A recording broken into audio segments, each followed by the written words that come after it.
Now that I've given my painting a little bit of time to dry, I've noticed that I don't particularly like my hard edges through here, and it's harder for me to tell which pieces of coral are at the front and which pieces of coral are at the back.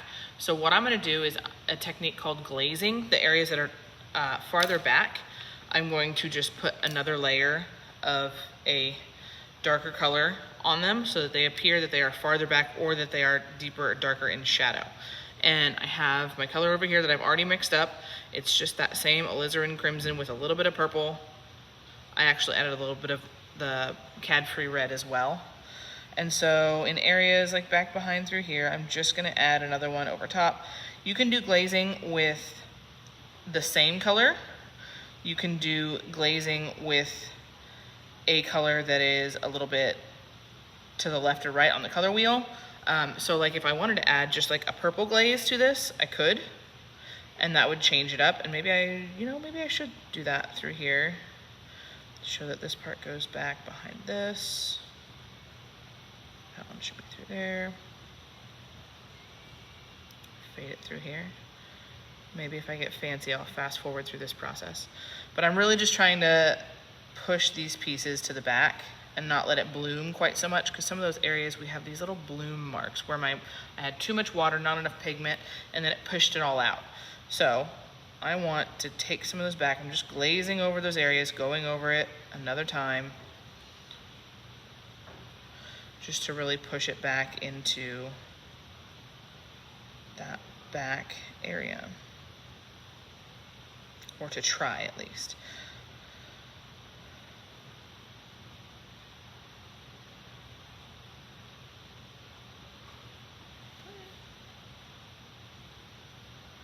So if I wanted to use some of the purple, I totally could. I could make it even darker yet. Kind of glaze over that, and I'm doing a wet into wet because this that I just painted. I'm painting wet into wet as well.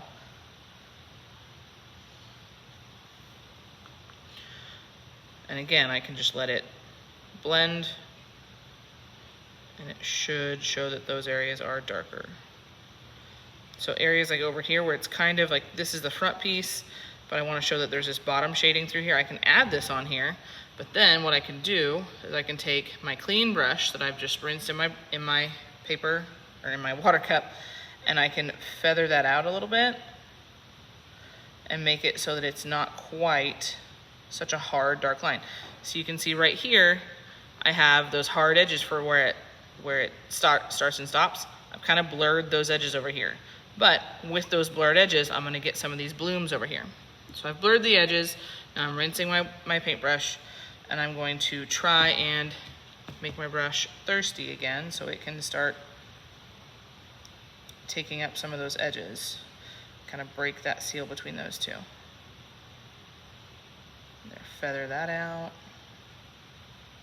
And I can do the same thing over here, because this guy over here needs some work. I want to show some shadow down below. I just don't want it to be all crazy looking. I think this is starting to look more like what I wanted it to.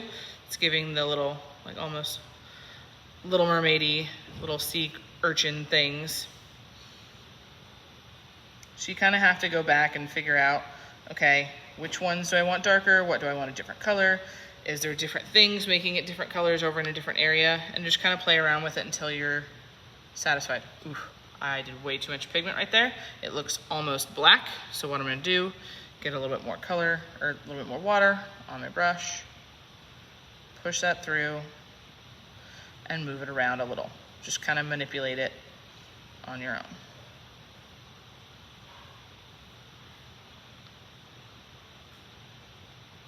Add that over here.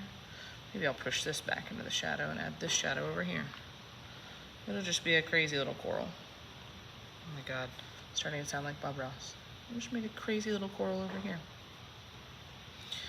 And then a little bit on that shadow down here, because if it's sticking out and this is the highlight, it would have a little bit of shadow underneath as well. Just like this one. That dried out real nice, but I'm gonna add a little bit more dark down here. And again, like I said, I have a problem with not leaving it alone. So I'm probably gonna mess it all the way up before I'm pleased with it.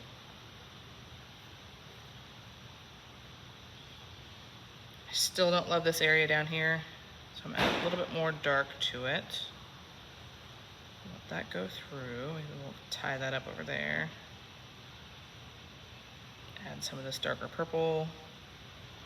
Let that blend down through here. Because this is gonna go right up against our fish, and so it's gonna need to look like it's pushed back underneath and almost shadowed a little bit extra. And that's gonna help show that our little clownfish guy is out in front. And actually, here's some more of these corals back here that I forgot to do the first time. So I'm gonna bring that all the way up in through there. And I'm gonna leave just the least bit of smidgen of white through there, because I can go up and fix that later.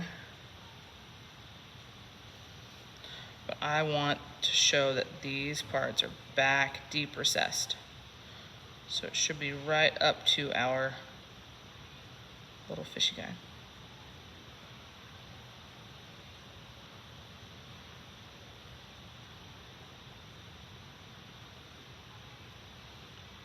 Looks a little bit too purple in there, so I'm just gonna drop in a little bit of that pink and let it kind of blend and do its thing.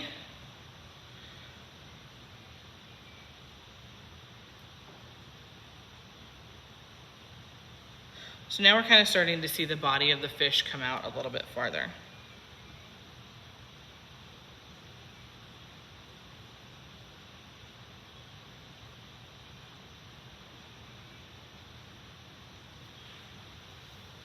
I think I'm happy with that, so I think I'm gonna leave it right there.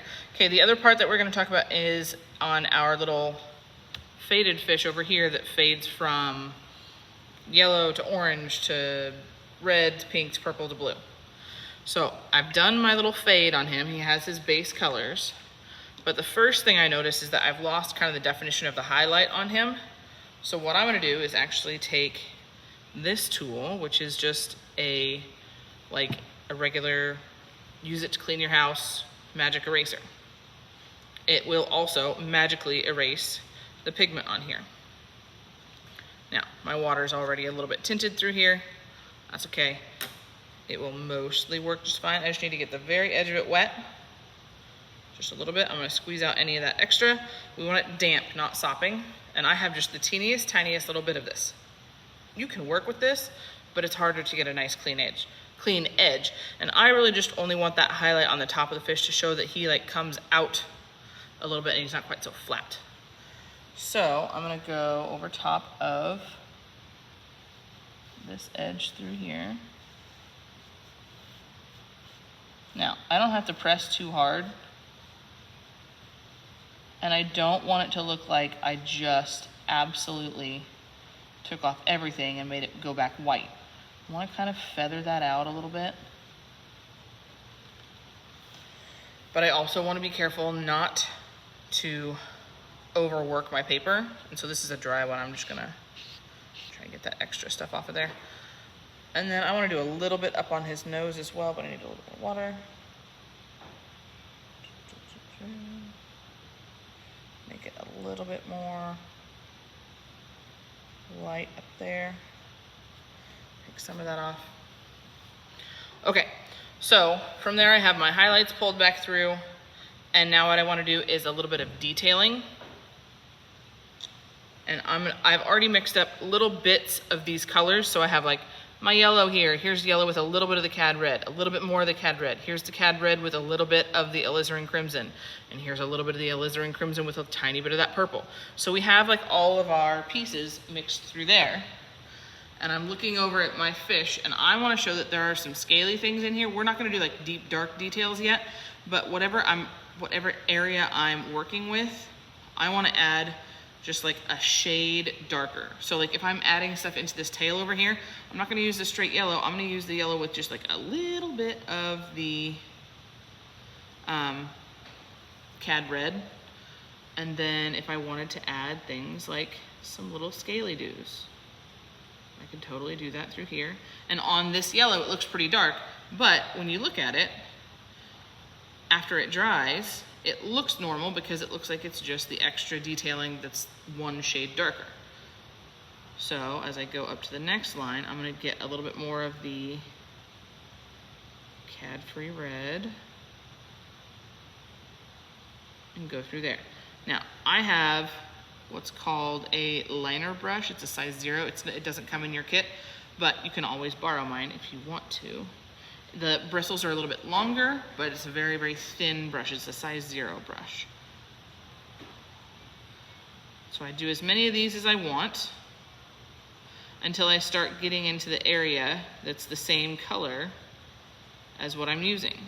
And then what I want to do is move up a color. So I'm going to move over into my darker Cad Red. That might be a bit of a jump too soon. That's all right. I'll pull a little bit more of this through. Go from there. And I'm trying really hard not to make those lines meet up. Otherwise, it's wet areas. If they meet up, it's going to all pool.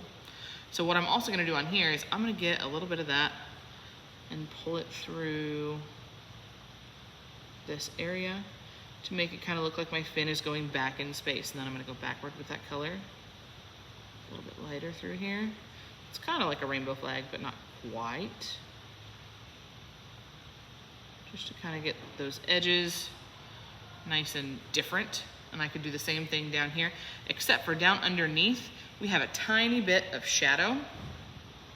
So what I'm actually gonna do is I'm gonna get like the tiniest bit of my Payne's Gray over there. And I'm gonna mix it with a tiny bit of this brown, or this orange.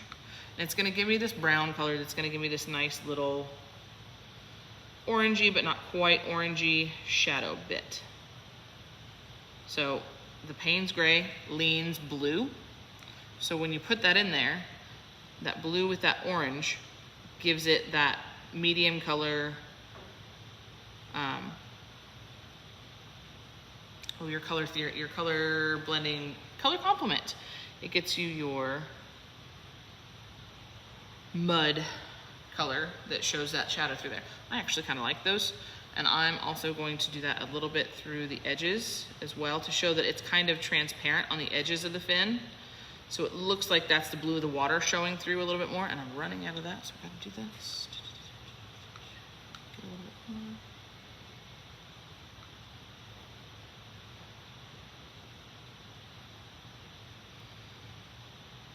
So you're just adding details as you see fit, trying to make it look less and less like a cartoon fish and more like a fish that has dimension with these little tiny detail brushwork strokes. Because if we did that with a big brush, it wouldn't look near as nice. We could even still go through here with a little bit of that Payne's Gray and a little bit of the yellow and Cadfree red, just to show where like the body area of the fish comes through here and it like blends out to the fin area. So if you wanted to do that, you totally could, to give it a little bit more. Once we get the blue on the outside, it'll look more a little bit transparent and it'll make the body of the fish look more solid. Now that these have dried a little bit, I'm gonna rinse my brush out and go continue on with the scales, but I'm not gonna film it, I'll just let you guys do it. So on the areas where it's red, I'm gonna be putting purple onto those reds. The area where it gets darker into the purple, I'm gonna add the blue into there to give you that little change. Now this one isn't perfect, but it has some of that change where you can see through. And I have these examples up at the front desk if you wanna see them.